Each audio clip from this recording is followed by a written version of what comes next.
مسلسل 1 سال قرآن پاک کے پڑھنے کا ثواب عطا فرماتا ہے۔ تو قرآن کی سورۃ الاخلاص بھی چھوٹی چھوٹی صورتیں بھی ہیں جو حضرات دیکھ کے پڑھنا چاہتے ہیں، دیکھ کے پڑھے۔ اس کے بعد انشاءاللہ اذان سے 15-20 منٹ پہلے ہمارے اپنے چہیتی امام و خطیب صاحب قبلہ درود کی محفل کرائیں گے اور تمام امت مسلمہ کے واسطے خصوصی دعا ہوگی۔ لہٰذا کل کی جو مصروفیت اگر آپ کی کہیں دوسری جگہ ہے تو خدا نہ اس کو ترک کر دے اور پاکیزہ مقدس مجلس سے شرکت فرمانے کی کوشش کریں۔ نہ جانے ہزاروں عوام ہوتی ہے، کسی ایک میں سے اگر کسی عوام میں سے کسی ایک اللہ کا نیک بندہ آمین کہے اور اس آمین کو رب کائنات قبول فرما لے تو سمجھیے کہ ہم جتنے یہ کارنامے انجام دیے ہیں یہ سب کے سب اللہ کی بارگاہ میں قبول ہو چکا ہے۔ تو ایک کچھ ناچیز کو موضوع دیا گیا ہے ذمہ داروں کی طرف سے شان حسین۔ شان حسین شاعر اسلام ارشاد فرماتے ہیں، خودی نے دل سے پوچھا ہے بتا کہ کیا حسین ہے، دھڑک دھڑک کے بول اٹھا صدا صدا حسین۔ شان اہل بیت نے سبھی کے سب مثال ہیں، کوئی نہیں حسین سا، حسین بس حسین ہے۔ عمر سے چل عمیر تک، بشر سے چل بشیر تک، بڑے بڑے کہہ گئے بہت بڑا حسین ہے، بڑے بڑے کہہ گئے بہت بڑا حسین ہے۔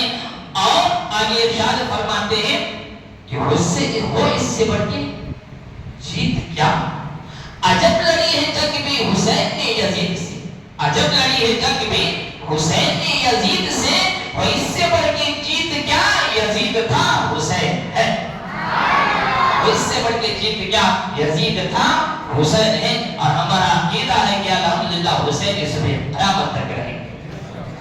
اور آگے ارشاد فرماتے ہیں شاعر اسلام، وہ بھی کون، تاجدار ہندوستان، شہید شاہی ہندوستان، حضرت سیدنا عطائے رسول ہندوری سرکار سیدنا خواجہ غریب نواز رضی اللہ تعالی عنہ ارشاد فرماتے ہیں، شاہ ہست حسین، بادشاہ ہست حسین، دین ہست حسین، دینی بنا ہست حسین، سردار ندار دست در دست یزید، حق کے بنا لا الہ است حسین۔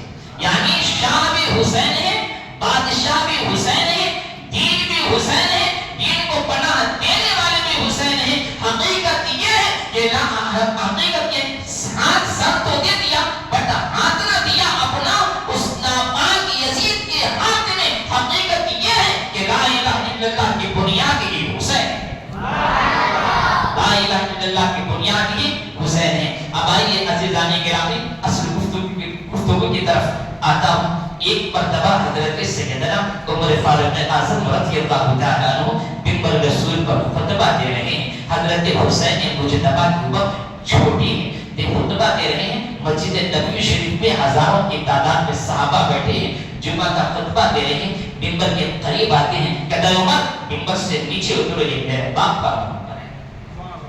خطبہ کے دوران امیر المومنین ہے، منبر سے نیچے اترو، یہ میرے بابا کا منبر ہے۔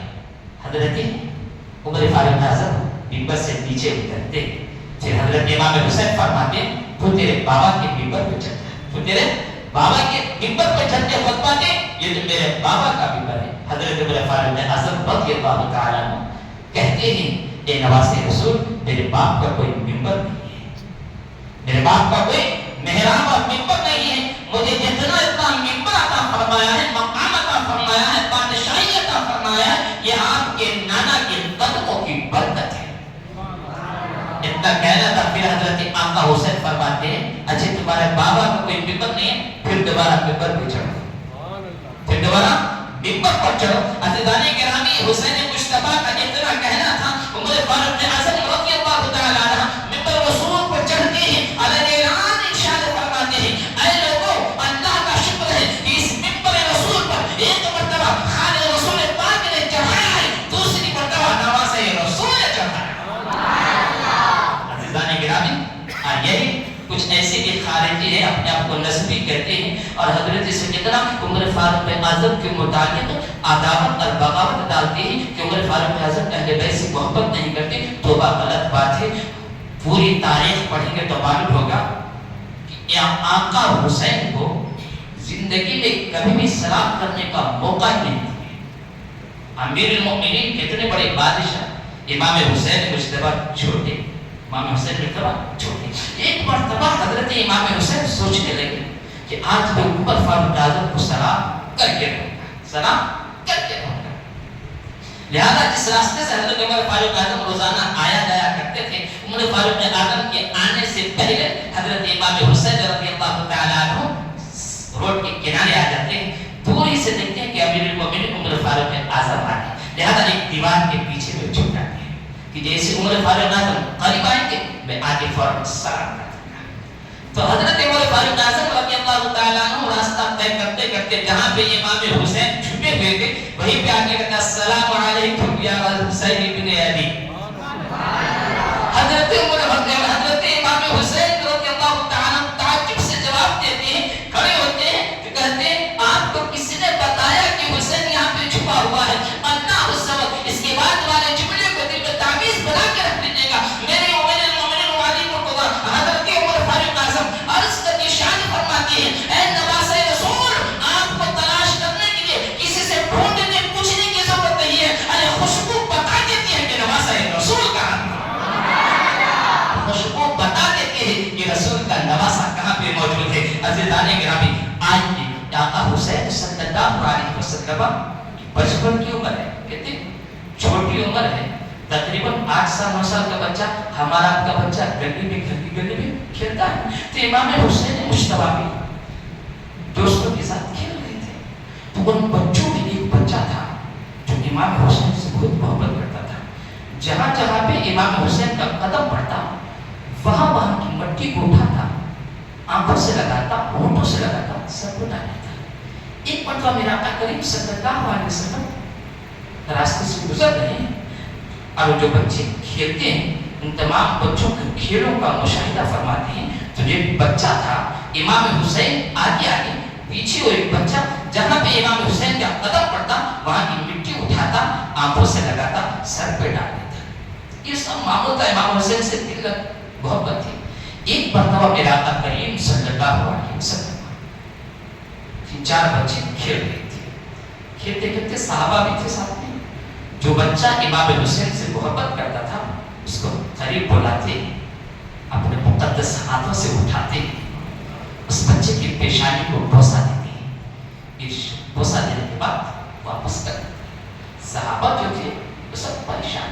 مصطفیٰ تو اپنی زندگی میں کبھی ایسا کارنامہ انجام نہیں دیا.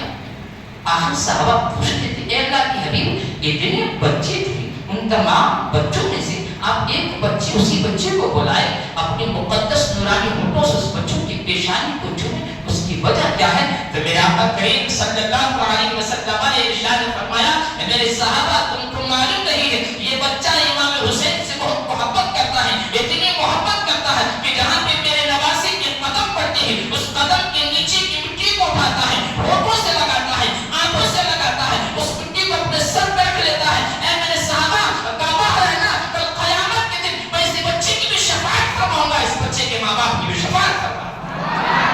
اس لیے عزیزان گرامی، اگر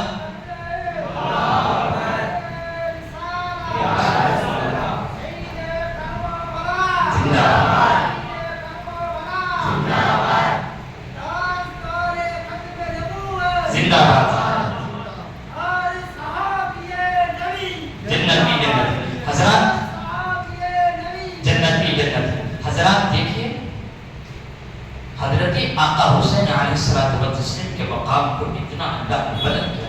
اب ایک بات بس کر کے 9:30 ہو گیا، گفتگو ختم کر دوں گا کیونکہ اصل کل پروگرام ہمارا انشاءاللہ ہمارے مسجد کا کل ہونے والا ہے. اور ایک ہمارے مسجد میں ایک مصلی ہمارے نگاہ میں ہمارے آپ کے بڑے حضرت جو اسے خطاب کیے حضرت عمر فاروق اعظم رضی اللہ تعالیٰ عنہ کا، تو انہوں نے مجھ سے گزارش کی ہے کہ حضرت کو اس پر آپ وہ حدیث پیش کرنے کے لیے کہ ماشاءاللہ دل کرم گیا.